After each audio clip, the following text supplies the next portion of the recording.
السلام علیکم جی بھائی، کہانی کچھ یوں ہوئی کہ آج سے کئی سال پہلے ہم نے بہت بچپن سے ہی نسیم حجازی صاحب کے ناول پڑھنا شروع کر دیے، اور پہلا ناول جو میرے ہاتھ لگا وہ آخری چٹان تھا۔ اور وہ ناول کیا تھا، اس نے اپنے عشق میں اور اپنے سحر میں مجھے گرفتار کر لیا، اور پھر ایک کے بعد دوسرا اور دوسرے کے بعد تیسرا اور چوتھا اور پانچواں ناول ہم پڑھتے چلے گئے۔ نسیم حجازی صاحب کے کوئی لگ بھگ 17 کے قریب ناول ہیں جو مسلمانوں کی تاریخ سے متعلق ہیں، مسلمانوں کے عروج و زوال سے متعلق ہیں، ہیروز سے متعلق ہیں، پاکستان کے قیام سے اور تاریخ اندلس وغیرہ پر مشتمل ہے، اور ان میں سے کوئی 15-16 میں نے شاید پڑھ لی ہے۔ اس میں محمد بن قاسم تھا، یوسف بن تاشفین تھا، شاہین تھا، معظم علی تھا، داستان مجاہد کے نام سے ایک ناول تھا، اندھیری رات کے مسافر تھا۔ اور وہ جو بھی وہ ناول پڑھتا ہے نا، بس پھر وہ پڑھتا چلا جاتا ہے، جس طرح اس میں جنگوں کا نقشہ کھینچا جاتا ہے، جس طرح ڈائلاگ دیے گئے ہیں، تو اس سے اندازہ کر لیں آپ کہ میرے ایک کزن نے آخری چٹان 13 دفعہ پڑھا، 13 ٹائمز۔ اور میں خود ایک دفعہ سردیوں کی رات تھی اور لحاف میں چھپ چھپا کے، ان کا ایک ناول تھا قیصر و کسریٰ، وہ پڑھ رہا تھا کہ میں اس کے سحر سے اس وقت باہر آیا جب میرے والد صاحب نے دھب کر کے دروازے پہ ایک زور سے ہاتھ مارا اور اندر داخل ہوئے اور مجھے ڈانٹ پلائی اور کہنے لگے کل تمہیں اسکول جانا ہے، تمہارا انگریزی کا پیپر ہے اور تم بیٹھ کے ان مستیوں میں لگے ہوئے۔ تو پھر میں تھوڑا سا ہوش میں آیا، میں ناول بند کر کے رکھا، اور اس کے بعد جب ذرا اور بڑے ہوئے تو پھر اقبال کی شاعری پڑھنا شروع کی، پھر وہ ٹیپو سلطان کی وصیت ہو، جاوید نامہ ہو، شکوہ جواب شکوہ ہو، مسلمان نوجوانوں سے خطاب ہو کہ دیار عشق میں اپنا مقام پیدا کر، نئے زمانے نئے صبح و شام پیدا کر، اور کہتے ہیں اگر چاہوں تو نقشہ کھینچ کر الفاظ میں رکھ دوں، مگر تیرے تخیل سے فزوں تر ہے وہ نظارہ، اور ٹل نہ سکتے تھے اگر جنگ میں اڑ جاتے تھے، پاؤں دشمن کے بھی میدان سے اکھڑ جاتے تھے، تجھ سے سرکش ہوا کوئی تو بگڑ جاتے تھے، تیغ کیا چیز ہے ہم توپ سے لڑ جاتے تھے۔ تو جب یہ سب کچھ پڑھا اور تو کہیں تصوراتی اور تخیلات کے اندر تو یہ نظر آ رہا تھا، لیکن دل یہ چاہتا تھا کہ کہیں یہ ویژولائز بھی ہو، کہیں نظر بھی آئے، کہیں ظاہر کی آنکھ بھی اس کو دیکھ سکے، اور یہ قلب کو گرما دینے والی اور روح کو تڑپا دینے والی شاعری اور یہ اسکرپٹ اور ہمارے ہیروز کے جو تذکرے ہیں یہ ہمیں نظر آ جائیں کسی طرح۔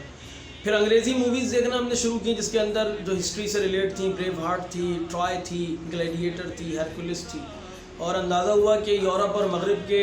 وہ گمنام اور کچھ چھوٹے سے ہیروز کے جن کو دنیا جانتی بھی نہیں ہے، انہوں نے ان کو اتنا بڑا بڑا کر کے دکھایا، اتنا عظیم الشان بنا دیا کہ پتہ نہیں کیا تھے نا وہ۔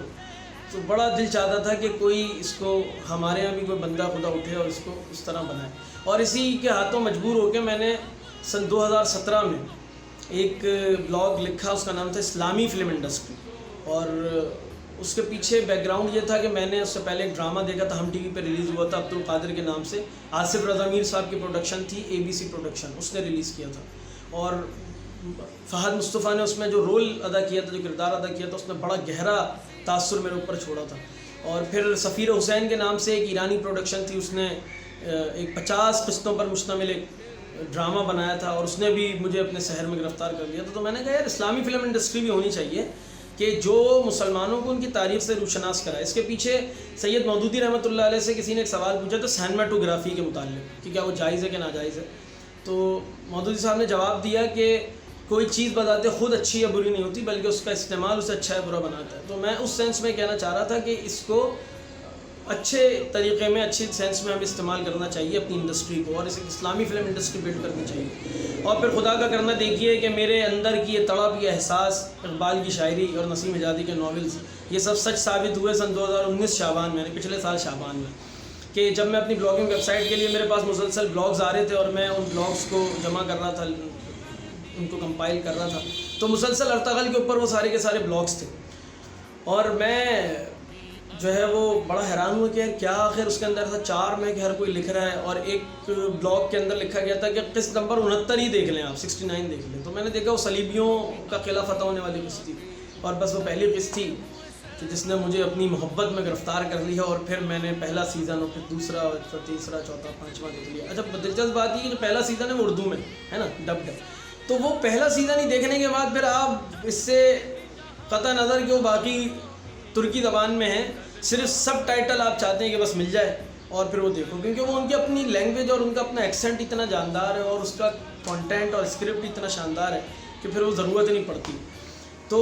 بہرحال اس نے ہماری تاریخ کی، ہماری جو نسل ہے، جو ہماری نئی جنریشن ہے اور جو اب 21 سینچری ہے، اس کے اوپر ایک خاص امپیکٹ کریٹ کیا اس ڈرامے نے۔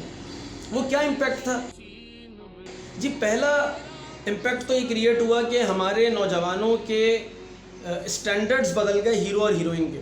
ہمارے نوجوان پہلے سمجھتے تھے کہ ہیرو وہ ہوتا ہے کہ جو صرف کہانی اس کی لڑکی کے گرد گھومتی ہے، جو کسی لڑکی کے لیے جیتا ہے، لڑتا ہے اور مر جاتا ہے۔ لیکن اس ڈرامے کے بعد نوجوانوں کو پتہ چلا کہ نہیں، اصل میں ایک مسلمان ہیرو تو وہ ہوتا ہے کہ جس کی کہانی اپنے رب کے گرد گھومتی ہے،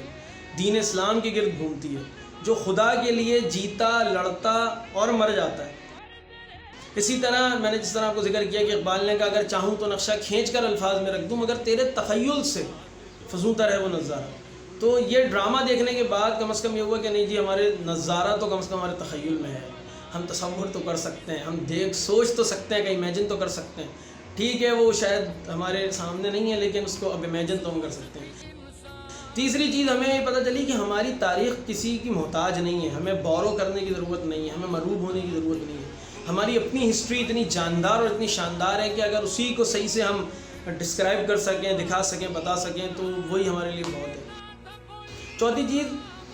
بغیر گانوں کے، بغیر آئٹم سانگس کے، بغیر بیہودگی کے اور بغیر گانوں کے بھی کوئی ڈرامہ ہٹ ہو سکتا ہے۔ اگر کوئی لڑکا پوری داڑھی کے اندر ہو اور ٹوپی لگایا ہوا ہو، اور اگر کوئی لڑکی سر سے اوڑھے ہوئے اور پورے لباس میں ہو، تو وہ ڈرامہ چاہے آپ کی زبان میں ہو یا نہ ہو، چاہے اس کی کئی 100 قسطوں پر مشتمل وہ ڈرامہ ہو اور ایک ایک قسط کئی گھنٹے کی ہو، تب بھی وہ اگلے پچھلے سارے ریکارڈ توڑنے کے قابل ہو سکتا ہے۔ اور بہت زیادہ اور بھی لرننگ ہے، اور ہر بندہ اپنے اپنے لحاظ سے اس کی لرننگ، اس کی آؤٹ کمز اس کو سمجھ میں آئیں گے۔ تو اگر آپ نے ڈرامہ دیکھ لیا تو بہت اچھی بات ہے، نہیں دیکھا تو اپنے گھر والوں کے ساتھ بیٹھ کر اس ڈرامے کو ضرور دیکھیں اور اس سے لرننگ لیں۔ اپنے بچوں، ہمارے ایک ٹیچر تھے فرسٹ ایئر کے اندر، کیمسٹری پڑھاتے تھے، اور وہ کہتے تھے کہ میں ٹی وی کے سامنے بھی بیٹھتا ہوں تو پین پینسل لے کر اور پیپر لے کر بیٹھتا ہوں، میں اس سے بہت کچھ سیکھتا ہوں۔ تو آپ بچوں کو اسائنمنٹ دیں، بھی ٹائم بھی ہے ویسے ہی، لمبے ٹائم کے لیے اسکول بند ہے، تو ان کی بہت بڑی لرننگ اس سے ہو سکتی ہے۔ اچھا، ہم خود بھی بہت زیادہ اس سے اچھے ڈرامے بنا سکتے ہیں اسی طرح کے، اسی اسٹینڈرڈ کے، لیکن شرط یہ ہے کہ اگر کوئی لڑکی زبردستی پنجاب نہیں جانا چاہ رہی تو آپ کیوں اس کو پنجاب بھیجنے پہ تلے ہوئے ہیں، یا پنجاب سے آگے ہی آپ کیوں جانا چاہتے ہیں؟ تو اگر ہم پنجاب سے کہیں آگے پیچھے نکلیں اور پنجاب کو تھوڑی دیر کے لیے سائڈ کریں اور تھوڑی اپنی سوچ کو تھوڑا سا بلند کریں، اوپر کی طرف جائیں، تو ہم بھی ایسا ڈرامہ، ایسی فلم، ایسا سیزن بنا سکتے ہیں جو ہمارے نوجوانوں کی سوچ کو بہت حد تک تبدیل کر دے۔ اچھا، اس سے کوئی انقلاب نہیں آنے والا، یہ بات ذہن میں رکھ لینا اگر ہم سمجھ رہے ہیں۔ اس کی وجہ ہے کہ اس سے پہلے پاکستان ٹیلی ویژن پہ بہت اچھے ڈرامے آئے، لاگ تھا، انگار وادی تھا، خود آخری چٹان کے اوپر ڈرامہ بنا تھا، تعبیر تھا، ٹیپو سلطان محمد بن قاسم کے نام سے ڈرامے ریلیز ہو چکے ہیں۔ تو یہ چیزیں بچوں کی یا جنریشن کی برین واش کرتی ہے، نظریے کو زندہ رکھتی ہے، احساس دیتی ہے۔ انقلاب کے لیے اور بہت سارے فیکٹرز ہوتے ہیں جو ضروری ہوتے ہیں۔ تو ایسا نہیں ہے کہ آپ سمجھیں جس سے بہت بڑا کوئی ریولوشن آئے گا، ریولوشن نہیں آئے گا، لیکن ہماری نئی نسل اپنی تاریخ سے ضرور آشنا ہو جائے گی جو کہیں گم ہو چکی ہے، کیونکہ اب وہ پڑھتے پڑھاتے تو ہے نہیں۔ تو یہی پہلا اور آخری سورس ہمارے پاس رہ گیا ہے، اور اس کو اگر ہم بہت اچھی طرح سے یوٹیلائز کر لیں تو میرا خیال ہے کہ میں اپنی نئی نسل تک اپنے ورثے کو منتقل کرنے میں کامیاب ہوں۔ تھینک یو ویری مچ، امید ہے یہ ویڈیو آپ کو پسند آئی ہوگی۔ اگلی اس ویڈیو کے ساتھ آپ سے ملاقات ہوگی، تب تک کے لیے اپنا بہت خیال رکھیے۔